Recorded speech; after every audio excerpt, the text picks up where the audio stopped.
오늘 주시는 말씀은 시편 101편 1절에서 8절입니다. 시편 101편 1절에서 8절입니다.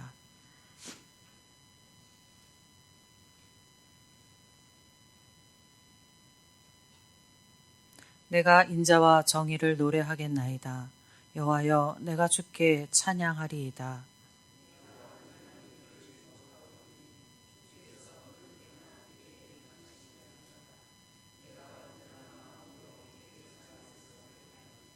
나는 비천한 것을 내 눈앞에 두지 아니할 것이요 배교자들의 행위를 내가 미워하오리니 나는 그 어느 것도 붙들지 아니하리이다.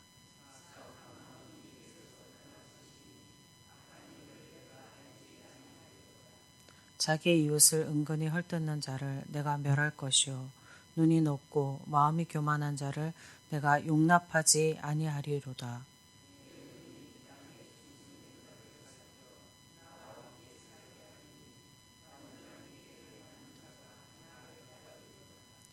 거짓을 행하는 자는 내 집안에 거주하지 못하며 거짓말을 하는 자는 내 목전에 서지 못하리로다. 아침마다 내가 이 땅의 모든 악을 멸하리니 악을 행하는 자는 여호와의 성에서 다 끊어지리로다. 아멘. 시편 101편은 다윗의 시라고 기록되어 있습니다. 그러나 시에 저작한 시기와 배경은 정확하게 알 수 없습니다. 근데 대체로 다윗의 이 시의 저작의 시기를 다윗이 왕위에 오른 지 얼마 되지 않아 자신이 하나님의 권위를 위임받아 이스라엘 나라를 통치하는 하나님의 대리자임을 인지하고서 하나님의 백성을 하나님의 뜻에 맞게 바르게 통치하겠다는 다짐을 밝히는 시로 봅니다. 하나님이 당신의 백성을 다스릴 때 나타나는 대표적인 특성은 인자와 공의입니다. 1절을 보면 다윗이 하나님의 대리자로서 그 통치의 원리를 하나님의 인자와 공의에 두고 있습니다. 그리고 다윗은 완전한 길을 주목하겠다고 다짐합니다. 여기에서 완전한이라는 단어는 노아를 의인이면서 당대의 완전한 자라고 묘사하는 문맥에서 사용하였었고 여호와께서 아브라함에게 내 앞에 행하여 완전하라라고 명하시는 문장에서도 사용되었었습니다. 다윗은 이스라엘을 통치함에 있어 이러한 신앙의 인문들과 마찬가지로 하나님이 원하시는 완전한 삶을 기준으로 하여서 살겠다고 다짐하고 있음입니다. 3, 4절에서 다윗은 악을 가까이 안 하겠다고 결단합니다. 비천한 것, 배교, 사악한 마음, 악한 일을 멀리하겠다고 다짐하고 있습니다. 비천한 것은 의롭고 거룩한 것을 반대되는 모든 악의 종류들을 의미합니다. 배교의 행위는 하나님을 섬기는 데서 떠나 죄악의 길에 들어선 자들, 공의를 버리고 불의를 기뻐하는 자들의 행위입니다. 사악한 마음은 길이 구부러진 것처럼 마음이 삐뚤어져 있는 것으로 정의롭고 바른 판단을 내릴 수 없는 마음입니다.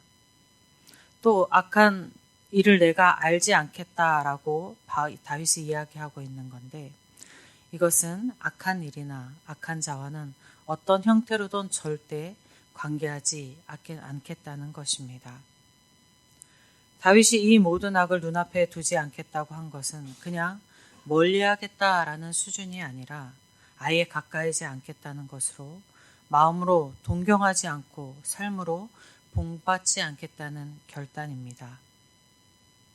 또 다윗은 7절에서 속이는 자와 거짓말하는 자는 왕의 집에 거하지 못하며 왕의 눈앞에 서지 못하게 할 것이라고 단호히 선포합니다.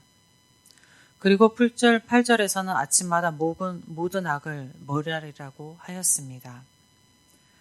고대 근동에서 왕은 아침 일찍 재판을 시행하였습니다. 이를 근거해서 보면 여기에 아침마다는 왕이 궁정에서 재판을 시행하는 때로 그 의미를 해석할 수 있습니다. 다윗이 왕으로서 가장 우선적으로 자기의 임무인 그 재판을 통해서 악을 뿌리 뽑겠다는 것을 이야기하고 있으므로 볼 수 있습니다. 사랑의 하나님도 미워하는 것이 있는데 그것은 죄입니다. 잠언 6장 16절에서 19절의 말씀을 제가 봉독해 드리겠습니다. 여호와께서 미워하는 것 곧 그의 마음에 싫어하시는 것이 67가지이니 곧 교만한 눈과 거짓된 혀와 무죄한 자의 피 흘리는 손과 악한 계교를 꾀하는 마음과 빨리 악으로 달려가는 발과 거짓말하는 망령된 증언과 및 형제 사이를 이간하는 자이니라. 아멘. 이 101편 시에서 다윗이 하나님의 통치의 대리자로서 하나님이 미워하시는 모든 악을 뿌리 뽑는 것을 멈추지 않겠다는 자기의 굳은 의지를 밝히고 있습니다. 그런데 여기에서 우리는 의문을 가질 수 있습니다. 다윗 왕이 악에 흔들리지 않고 완전한 삶을 살았는가입니다. 근데 다윗은 그렇지 않았습니다. 우리가 알고 있는 대표적인 큰 사건은 충신 우리아의 아내를 간음하고서 우리아를 죽음에 이르게 했던 밧세바 사건입니다. 그렇다면 다윗이 이렇게 다짐하는 것들은 아무런 의미가 없는 것인가 라는 의문을 품을 수 있습니다. 그 또한 그렇지 않습니다. 밧세바 사건은 다윗이 완전한 삶, 정의와 인자의 삶을 사는데 실패한 것처럼 보였습니다. 그러나 다윗의 삶은 그 실패에 넘어져서 실패로 끝나는 삶이 아니었습니다. 그는 그 실패의 자리에서 하나님께 철저히 회개하였고 하나님께로 다시 돌아서서 완전한 삶을 살아가는 삶으로 나아갔습니다. 하나님의 인자와 공의를 사는 완전한 삶은 다윗 왕의 삶의 목표였습니다. 다윗 왕이 목표를 이루고자 하는 삶을 살아가다가 실패한 것 같은 상황에서 그 목표를 놓지 않고 다시 일어나 살아간 것입니다.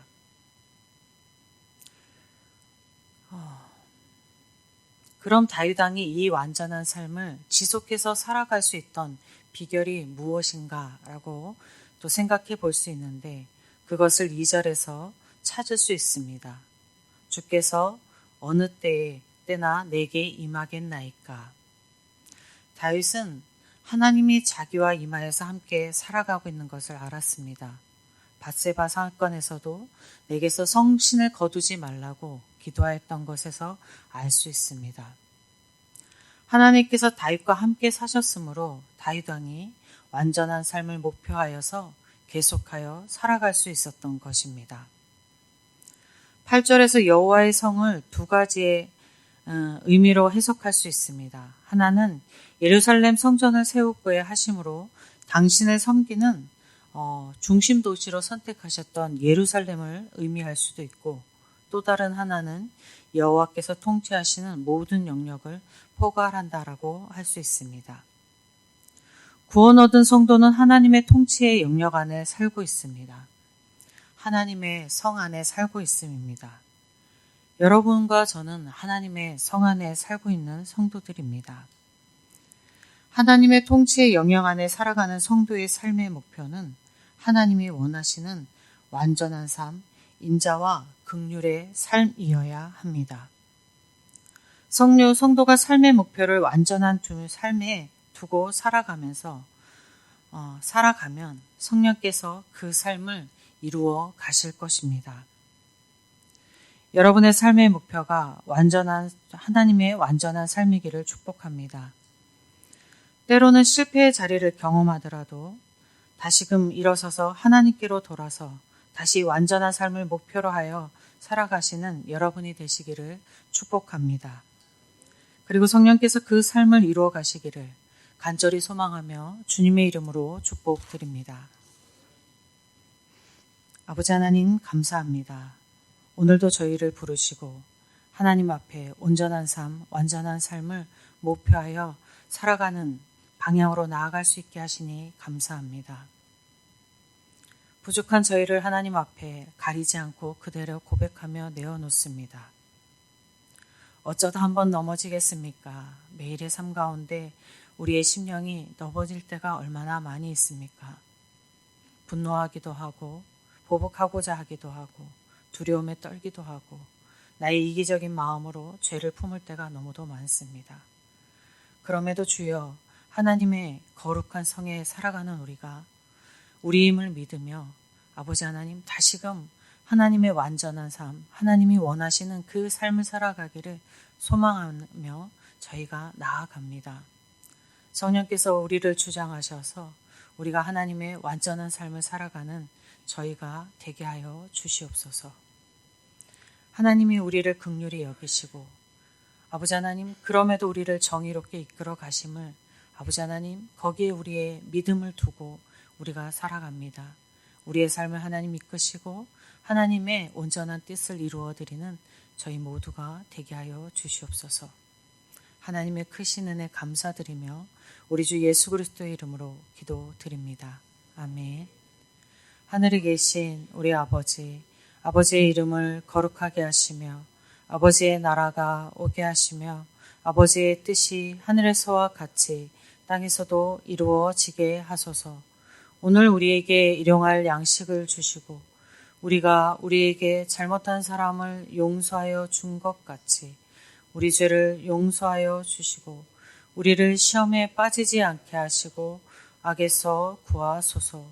나라와 권능과 영광이 영원히 아버지의 것입니다. 아멘. 이 시간 기도할 때 우리 예천교회를 위해서 기도하겠습니다. 넘어져도 다시금 일어서는 우리 예천교회 완전한 하나님의 뜻을 이루는 교회 되기를 위해서 기도하겠습니다. 내일 있을 주일 예배를 위해서 기도하시고 예배를 준비하는 위임 목사님과 모든 봉사자들과 사역자들을 위해서 기도하시기 바랍니다. 환우들을 위해서 기도하시고 삶의 어려운 가운데 있는 성도들을 위해서 기도하시겠습니다. 예천 지역과 나라를 위해서 기도하시고 세계의 포화 속에서도 하나님의 뜻이 이루어지기를 간절히 소망하며 기도하겠습니다. 선교지를 위해서 기도하시고 각자 가지고 나오신 기도 제목 가지고 기도하실 때에 주님의 이름 한번 부르고 함께 기도하겠습니다.